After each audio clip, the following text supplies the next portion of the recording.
Bonsoir Cédric Van Stevendel. Bonsoir. Merci d'être avec nous sur BFM Lyon, maire de Villeurbanne, mais aussi vice-président à la métropole, délégué à la culture au programme justement ce soir, puisque la rentrée est dense dans la métropole. Vous allez inaugurer notamment la 16e édition de la Biennale d'art contemporain demain soir. Elle se tient jusqu'à la fin du mois sur le thème de la fragilité et de la résistance. Qu'allons-nous découvrir dans cette Biennale cette année ? Plein de choses, parce qu'il y a beaucoup de lieux. D'abord, il y a 12 lieux qui ont été repérés par les commissaires Sam Bardawil et Tim Felrat. Et d'abord, un mot sur la qualité de leur travail. Souvent, quand on pense art contemporain, on pense parfois à quelque chose qui est un peu éloigné du commun des mortels. En tout cas, il faut avoir une certaine forme de formation. Et là, je trouve qu'avec leur sincérité, avec leur manière d'aller à la rencontre de tous les acteurs culturels de la métropole, que ce soit le musée Gadagne, que ce soit l'ensemble des acteurs, je les cite eux parce que ça a été un travail assez intéressant, finalement, ils nous proposent une autre manière de voir notre ville et notre territoire. Et moi, je suis très touché par ça, parce que ce n'est pas des gens qui viennent plaquer une vision de l'art contemporain, mais au contraire, qui viennent magnifier quelque chose qui se passe ici. Il y a ces lieux incontournables à Lyon, évidemment, le musée d'art contemporain, le musée Gadagne, le musée Guimet. On va en reparler aussi parce que ça va être l'occasion de retourner dans ce musée Guimet. Mais il y aura aussi des expos, des œuvres que nous allons pouvoir découvrir gratuitement en plein air, notamment, je pense au parc de la Tête d'Or, à la gare de la Part-Dieu, à Villeurbanne aussi. À l'opéra aussi, sur les façades. C'est important, comme vous le disiez, de toucher le plus grand nombre de personnes possible pendant cette biennale et d'aller justement dans ces lieux où finalement la culture ne va pas toujours.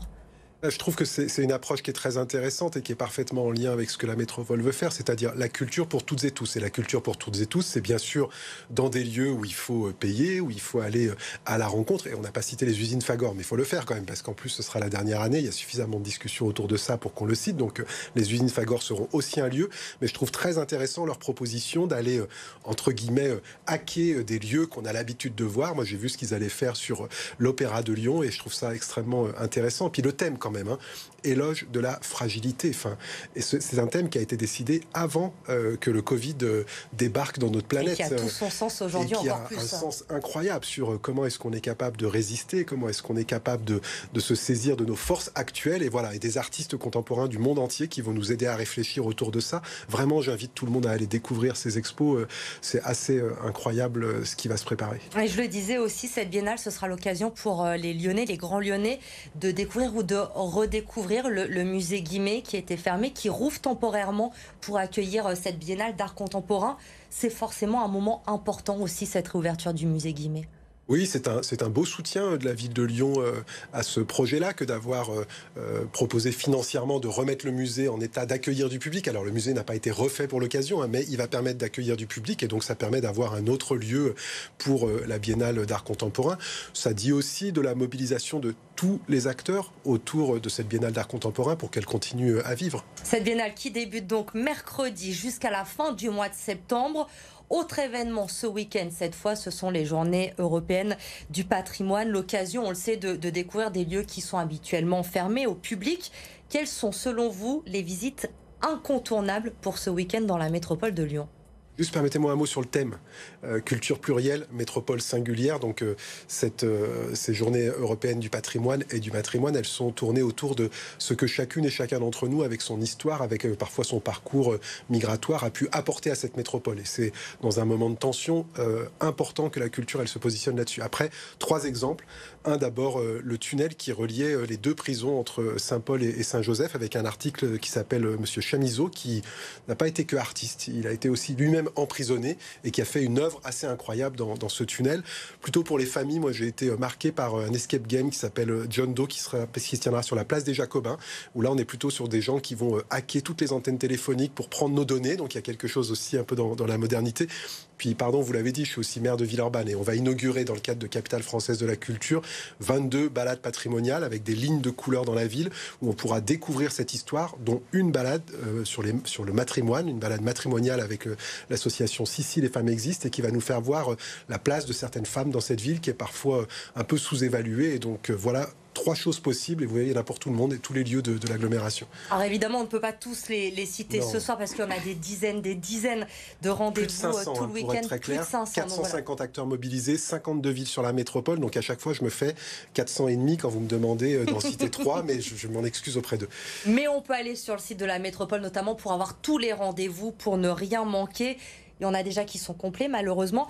Moi, il y a une chose qui a retenu mon attention, qui m'a un petit peu surprise. Enfin, on ne pense pas forcément à ce lieu quand on parle des Journées européennes du patrimoine. Ce sont les Hospices civils de Lyon qui ouvrent aussi leurs portes ce week-end pour ceux qui ont envie d'y aller. On va pouvoir découvrir les coulisses d'un bloc opératoire notamment, ou un nouveau scanner innovant. Ça peut paraître surprenant d'aller dans un hôpital lors des Journées européennes du patrimoine. Et pourtant, j'ai vu ça a du succès parce que notamment la visite du bloc opératoire, c'est déjà complet. C'est le vrai pari qui réussit à chaque année. C'est-à-dire que bien sûr, on a le patrimoine, les vieilles pierres, mais on a aussi le patrimoine actuel, l'industrie, la science. On a Engie qui propose d'aller visiter son usine de retraitement des déchets pour produire de l'électricité. Enfin, il y a plein de gens qui ont envie de faire découvrir le patrimoine, bien sûr, ancien, mais aussi le patrimoine actuel. Et c'est pour ça aussi que ça rencontre une forme de succès, parce qu'il y a aussi de la modernité dans ces journées du patrimoine européennes. Et on le voit quand on regarde le programme et tous les événements qui sont complets. Plus globalement, c'est le secteur de la culture qui a le sourire après des mois, des années difficiles avec cette crise sanitaire.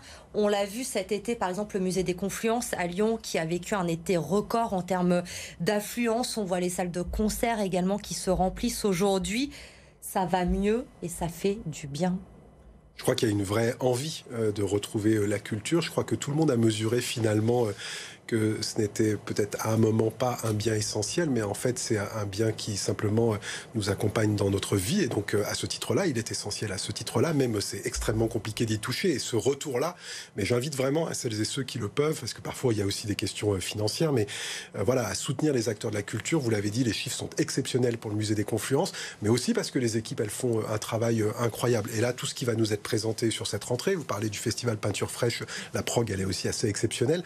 Tous ces acteurs, ils ont envie de redire au public, venez, soutenez-nous, on a une histoire à raconter ensemble. Moi, ça me plaît, cette dynamique actuelle. Et vous invitez très certainement également nos téléspectateurs ce soir à venir vous voir à Villeurbanne le week-end du 23 au 25 septembre, puisque là aussi, vous allez créer l'événement sur ce week-end-là, capitale française de la culture, vous l'avez rappelé, la compagnie de théâtre Royal de Luxe qui vient pour présenter en avant-première son nouveau spectacle. Alors, on se souvient en début d'année, avec Roselyne Bachelot, vous nous aviez proposé des girafes géantes dans les rues de Villeurbanne. On l'avait suivi sur BFM Lyon.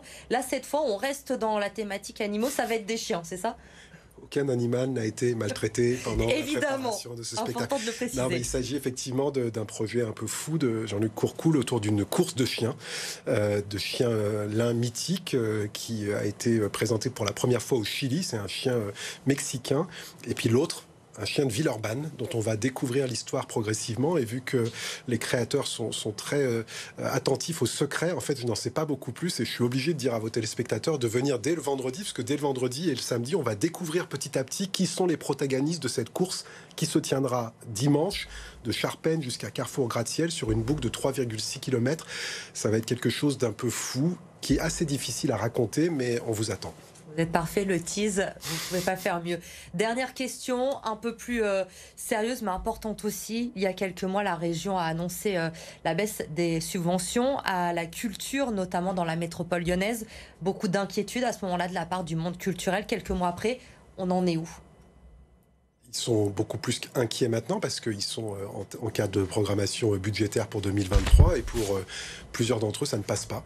Et donc, je le redis, il y a une forme de faute coupable de la part de Laurent Wauquiez d'avoir agi comme cela en dehors de toute concertation et en renvoyant finalement à l'État et aux collectivités locales présentes la responsabilité d'un arbitrage unilatéral. Donc ce n'est pas sérieux de mettre en danger la Villa Gilet, qui n'est pas un équipement métropolitain, comme ça je ne défends pas ma sauce, mais qui était un équipement qui faisait rayonner la lecture sur toute la région Auvergne-Rhône-Alpes. Et donc le résultat finalement de cette politique et de cet arbitrage, c'est que toutes ces institutions, Biennale de la danse, Villa Gilet et autres, elles vont restreindre leur programmation pour la ramener uniquement à l'échelle métropolitaine.